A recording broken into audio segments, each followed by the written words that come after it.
Okay. Law of hire purchase, right? Law of hire purchase. Now, this is the Hire Purchase Act.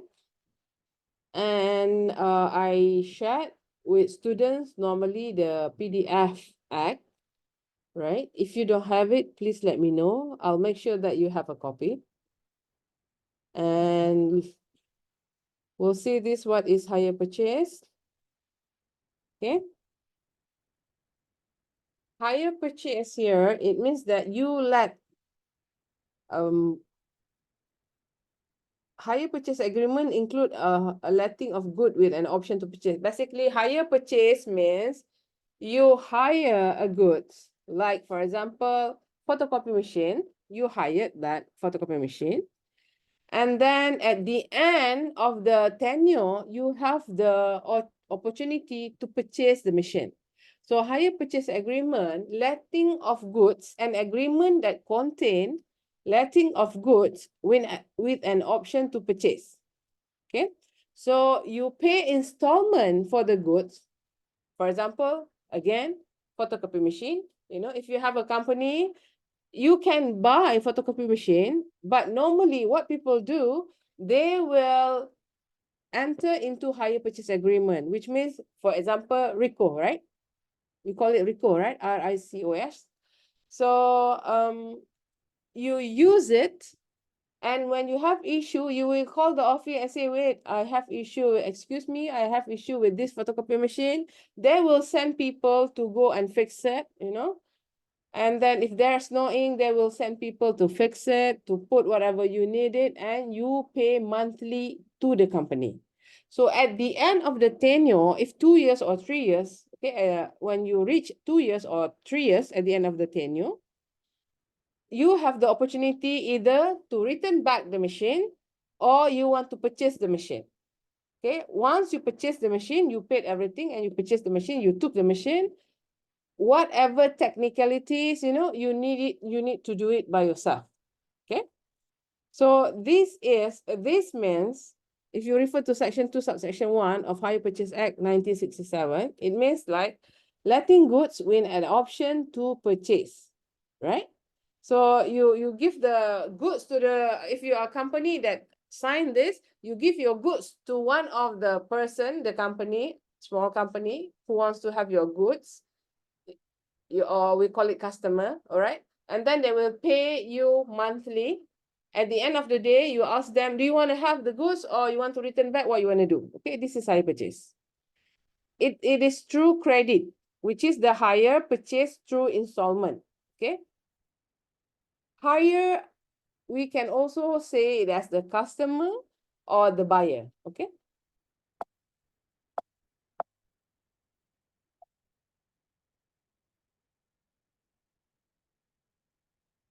Here, have a look at this.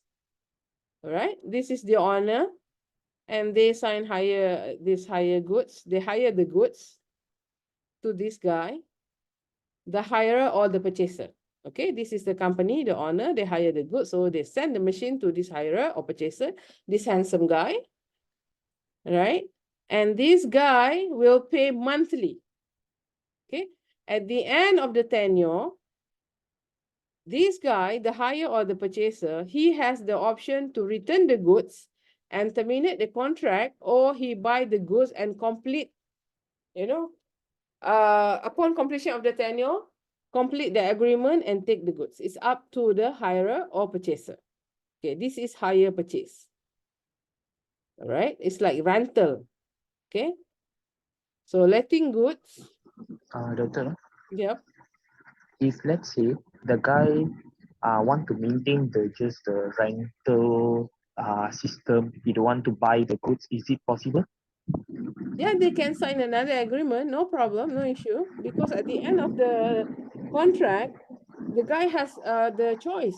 He has an option. He wants to return the goods and terminate, or he wants to take it. Maybe he can return the goods and take another good, or have another, but they cannot have the similar goods because you pay for it, Oh, isn't it? Or they can mm, have another agreement stating whatever they want. mm, understand, doctor? Okay, this is basically agreement for purchase of good by installment. Yeah. Right. I take Islamic banking because I see this online. Actually, I took this from online. I just want to share with you what happened for hire purchase. All right. You see, if you want to buy a car, have you got a car or motorbike that you pay monthly? Yes. Okay, so you have the experience, right? So this customer, they go and choose the car. They go to the car seller and they choose the car, all right? And after they see the car that they want, for example, you want Myvi, okay? If you want a Myvi, you go to Produa, you want Myvi, the latest Myvi, okay, fine. Then you choose the color, whatever. So normally the car seller company, they have, they help you, but sometimes if they don't help, you can go and approach the bank for financing. Okay, go and approach the bank, tell the bank, I want to buy this car, but I don't have much money, so can you finance? They say they agreed, look at your salary statement, whatever, and then they agreed. So the bank, right, the financier, they will purchase the car, right? They pay everything to the car seller, all right? And then what they do, they registered your name, on the title, but they will also register the bank name as the financier, okay? And when you sign agreement with the bank already paid to the car seller, you as the customer is renting from the bank. You will pay the rental or installment monthly to the bank until you complete all the payment. For example, your car is 70,000 and you pay 7,000 deposit to the car seller and you go to Affin Bank. Affin Bank said, okay, fine, I will finance. And then they calculated all their profit and include everything, blah, blah, blah. And then they tell you, okay, if you agreed, pay a 700 per month for 9 years. You agreed. So you will pay to Affin Bank for 9 years, 700 per month. Basically, Affin Bank rent the car to the customer, and the customer pay the rental or installment on monthly basis until you completed the whole payment. Affin Bank still hold the car as the owner. Okay? Affin Bank is the owner, you are the hirer. Once you have paid everything, every single payment to Affin Bank, 9 years or earlier than that, then only you become full owner of the car. See, if you fail to pay, what happened? That's how you see people, they say that, oh, the bank took my car away. Yeah, because the moment they fail to pay, the bank has the right to take the car from them. Okay, so this is hire purchase. Are you clear? Yes, Yes, doctor. Doctor. Right, this one I share with you so that you can have a look at it. If you have the latest edition, please share with me so I will update my slide. Okay, see, this is about early settlement, computation. If you read this also, you will understand about Hire Purchase Act. This is Hire Purchase Act Amendment 2010, okay? So what is the characteristic of hire purchase? You need to know the characteristic. When you say hire purchase, what's the characteristic? How do you know this is hire purchase, right? We know something by the characteristic. So if you want to know hire purchase, you need to know the characteristic of hire purchase. So what is it? Number one, right? It is credit. You buy through credit and you pay through installment. That is hire purchase, number one. Number two, the hirer, the purchaser, they can have the goods, they use the good, they do whatever with the goods, they have the possession of the good, right? But the owner still the financier. Okay? You can have the car, you can have your motorbike, you can use it, go anywhere with it, but pay monthly because the owner still the financier. You has the right to use the goods. Use it, no problem. Okay? But the owner, the bank, they will maintain ownership until you make full payment, everything, every single cent being paid, completed, right? Then only they will give it to you, the ownership. Okay? Once payment completed, then you can have the ownership. Listen, ownership and possession is two different things. Okay? But before that, let me finish this. All right? If you, as the hirer, you breach the agreement, which means that you fail to pay. You fail to pay for 3 months, right? The owner, they can take possession of the goods. Okay? They take the car, they take the bike. They stop you in the middle of the road and said and show their agent show the card and everything, and then they said, look, you haven't paid for 3 months, right? So we want to repossess the goods. They have the right. Okay. Now, possession and ownership is two different things. Okay. I have business law book, right? And then I let you use my book. You took the book and bring it home. Who has the possession of the book? Is it me or you? You. You have the possession of the book. But who is the owner? Is it you or me? You have the book, but I am the owner. So possession and ownership is different. Okay? You can have the possession, but you are not the owner. For hirer, you are not the owner yet until you paid every single thing to the financier. Okay. So what does it mean by goods? Law, normally we have to determine what is it, right? I would like you to later on go and check first schedule of your Hire Purchase Act, right? See here, Section 1, list of goods. They have motor vehicles. What is motor vehicle? Look there. All right, invalid carriage, motorcycles, motor cars, including taxi cabs and hire cars, good vehicles, buses. This is all considered as goods. Right? Now, you want to purchase a good, some goods. All right? And you prefer it to be like hire purchase, which means that you want to have possession of the goods, but you cannot pay like one lump sum. You want to pay installment. You fulfill the characteristic of hire purchase.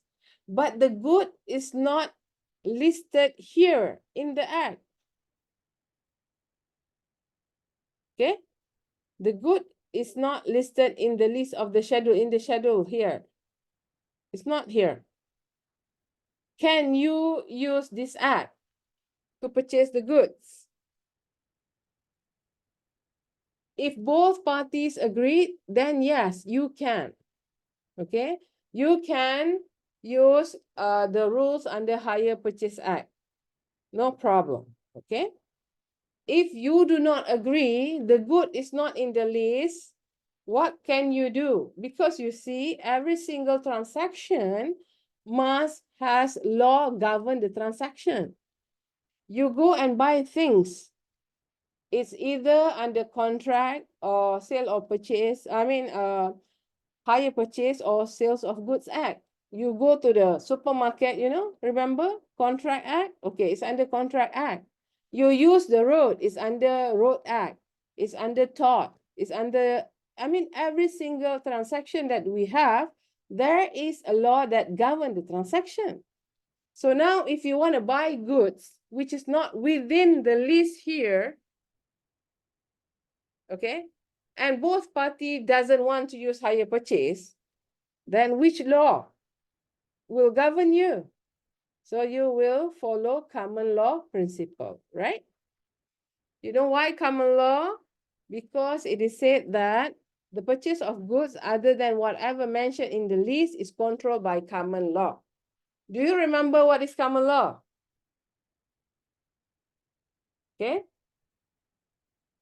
Under the common law, the hire purchase transaction means that the owner give the goods to the buyer, the hirer, and it's up to the hirer whether want to return or not. I mean, whether you want to terminate the contract later on and return the goods, or you want to take the goods at the end of the tenure, which means that you're going to purchase it. That is called as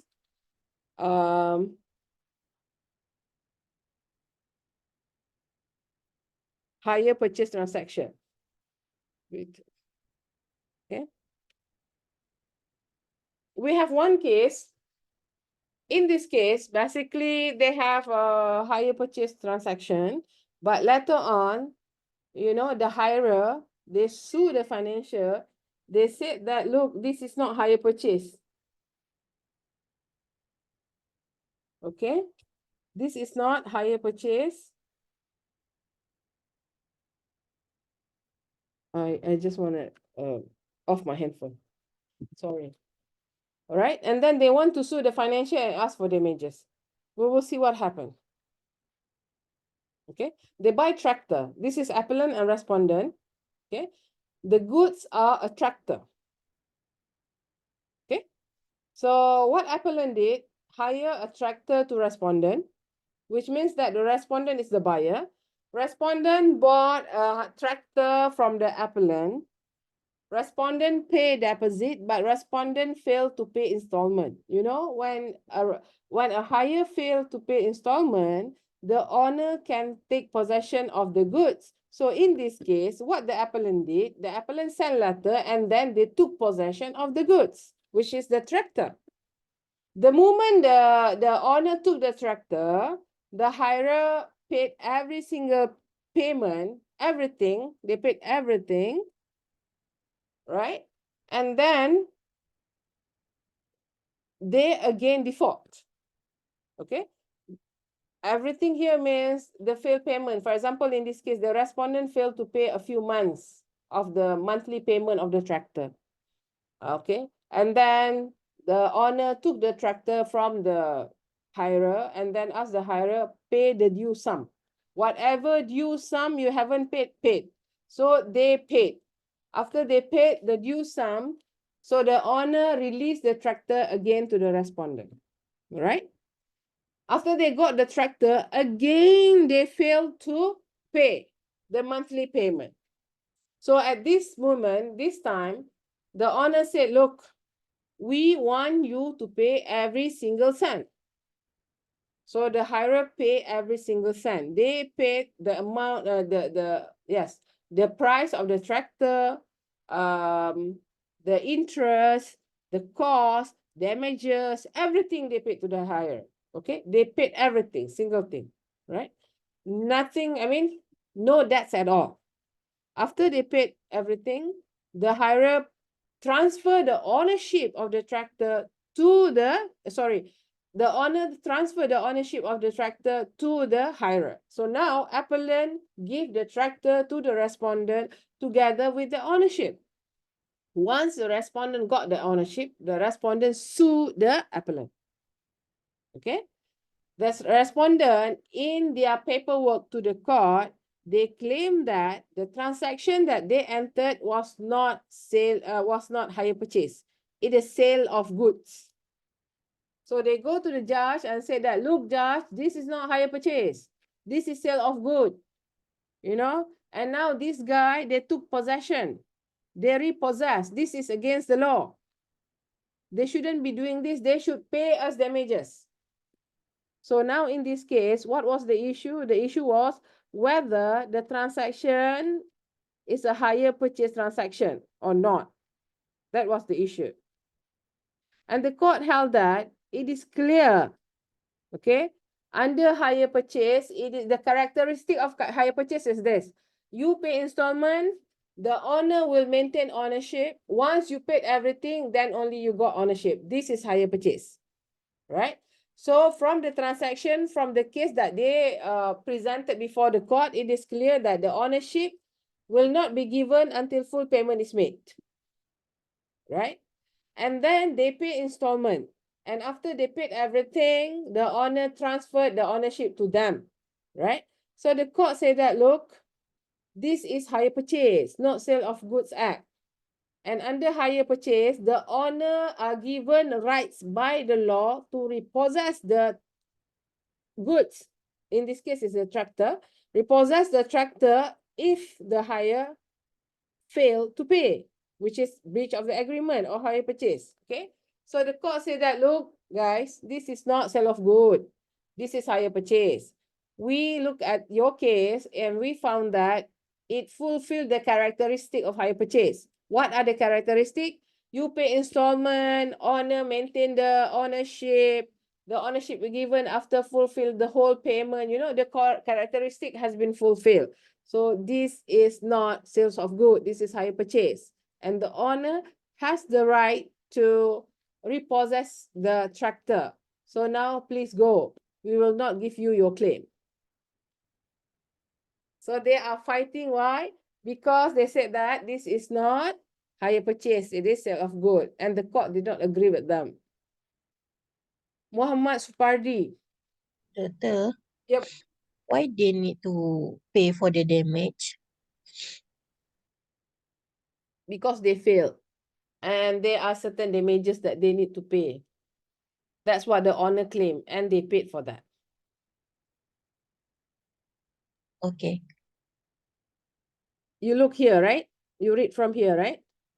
Yeah, you have, Yes. yes, you have to find the full case. You can read the full case. I do it this way so that will be easy for you to remember. Any other question? You can interrupt me, no problem.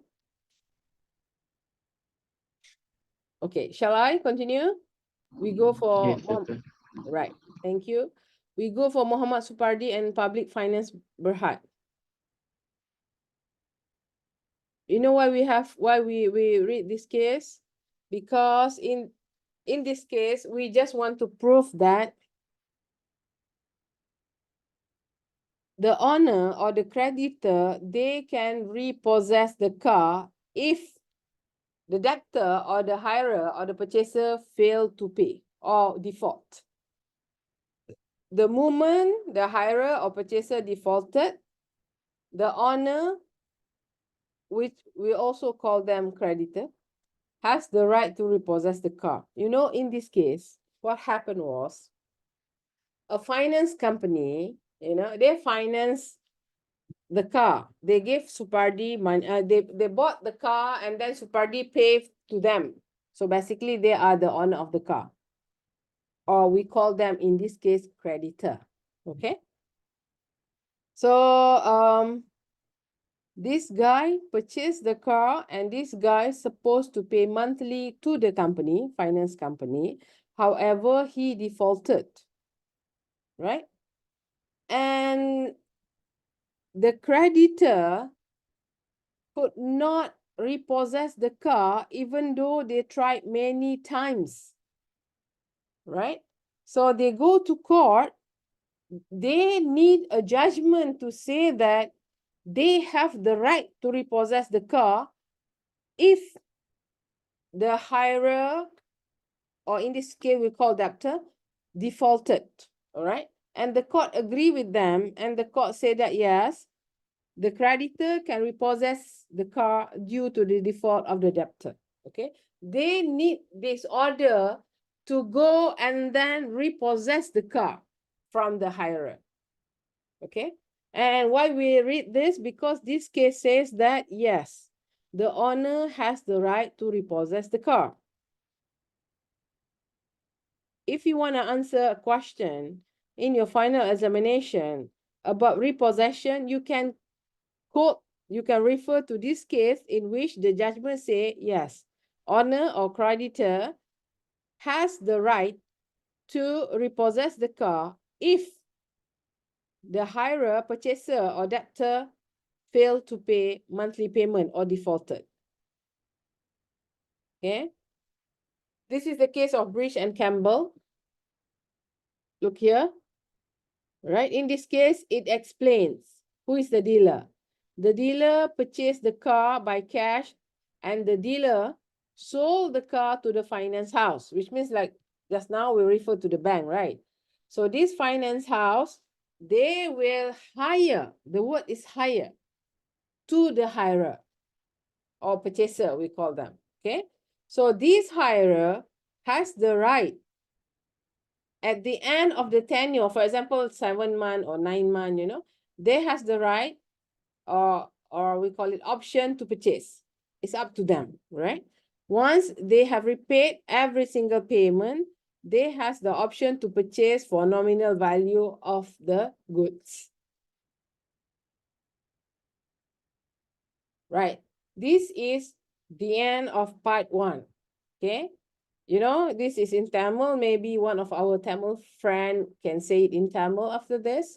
What you know is as big as the size of your palm. What you do not know is as big as the size of the universe. How do we say it in Tamil?